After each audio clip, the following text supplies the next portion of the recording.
حامدا و مسلیاً اما بعد، کسی بھی ادارے یا مملکت کا سوشل بائیکاٹ کرنے کے لیے جو ہمارے پاس اسلامی تعلیمات موجود ہیں، ان کے بارے میں صاحب مرقات شرح مشکات نے اس بات کو لکھا ہے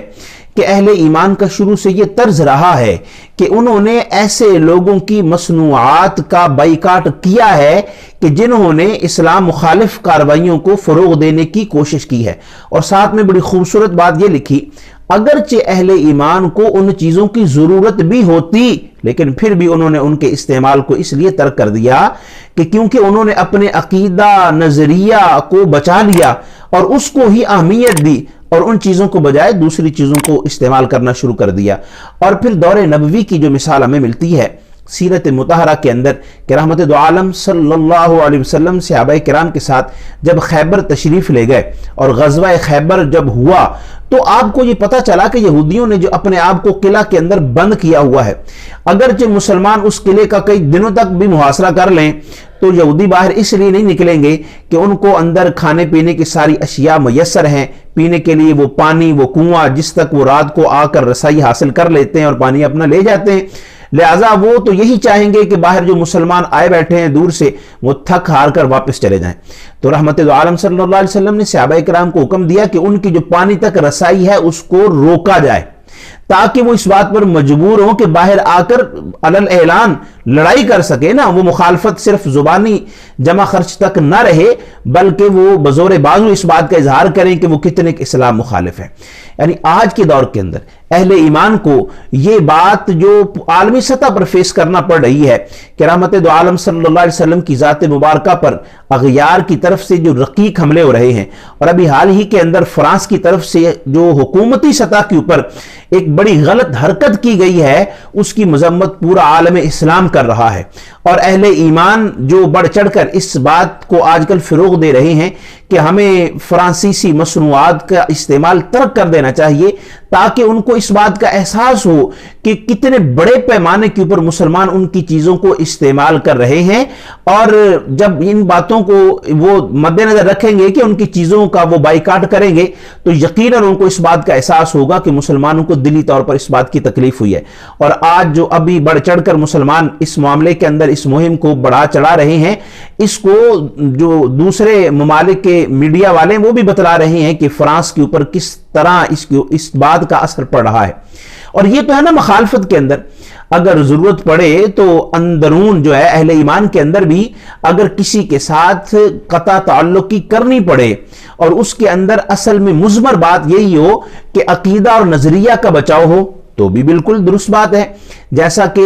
مشہور سورۃ توبہ کی وہ آیات ہیں جن کے اندر وہ ساری بات پتہ چلتی ہے کہ غزوہ تبوک کے موقع پر جب کریم آقا علیہ الصلوۃ والسلام تشریف لے گئے اور پیچھے کچھ لوگوں نے سستی کی اور وہ پیچھے رہ گئے، اور بعد کے اندر ان کو احساس ہوا کہ ہم سے یہ بات درست نہ ہوئی، اور حضور جب آئے تو صاف صاف اس بات کو بیان کر دیا، لیکن حضور نے فرمایا کہ ان لوگوں کے ساتھ تم لوگ بولنا ترک کر دو۔ اور پھر ایک موقع ایسا آیا کہ ان کی بیویوں کو بھی کہا کہ وہ بھی گھر سے چلی جائیں، اور پھر اللہ کا کلام فرماتا ہے کہ زمین اپنی وسعت کے باوجود ان کے اوپر تنگ ہو گئی، ان کو اس بات کا احساس ہوا کہ ہم نے یہ درست نہ کیا۔ یعنی اگر ضرورت پڑے تو اپنوں کے ساتھ بھی ان کو درست سمت پر لانے کے لیے، صراط مستقیم پر لانے کے لیے اہل ایمان قطع تعلق ہی کر سکتے ہیں۔ اور پھر ایسا ہی سورۃ توبہ کے اندر وہاں بھی اللہ کے کلام نے فرمایا لا تتخذوا آباءکم واخوانکم اولیاء ان استحبوا الکفر علی الایمان، اگر کچھ ایسے بھی ہوں جو ہمارے قریبی رشتہ دار تو ہیں، والدین ہیں، بھائی ہیں اور قریبی رشتہ دار ہیں، لیکن اگر وہ ایمان کی نسبت کفر کو پسند کرتے ہیں تو اہل ایمان پر لازم ہے